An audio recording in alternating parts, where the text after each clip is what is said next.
So picking up the story, Jesus had spent the day by the Sea of Galilee. A crowd gathered on the shore to hear him, and that crowd that was so large that Jesus had to get into a boat and teach them from the water. He taught them about heaven and about how to be generous and love one another. As evening came and the crowd started leaving, Jesus said to his 12 disciples, "Let us go over to the other side." Easy enough, right? Do you think you can do that? Good. I like your confidence. The disciples piled into the boat with Jesus, and they shoved away from the shore.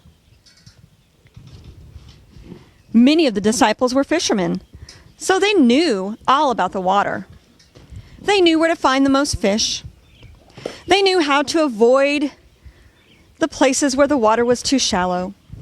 And they knew what it meant when the wind started to change. That the quickly rising storms on the Sea of Galilee could be dangerous.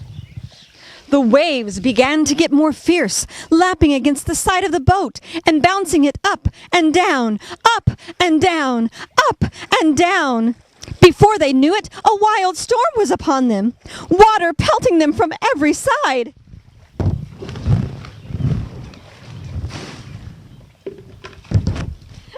Thunder!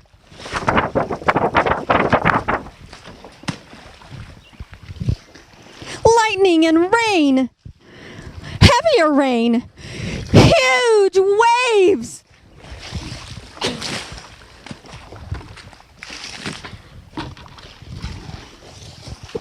The waves were rising high above them, crashing over the boat as water poured in.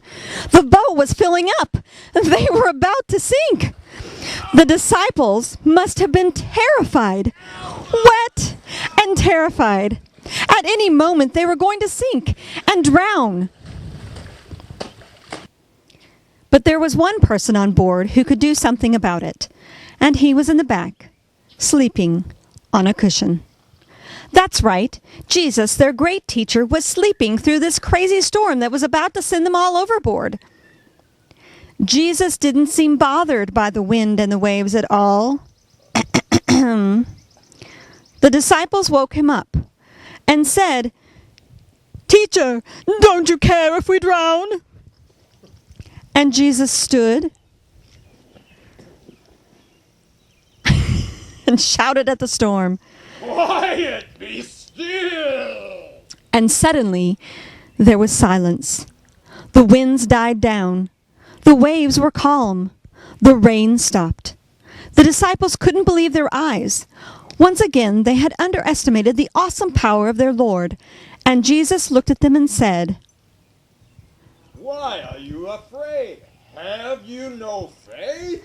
The disciples were left to think about what had happened.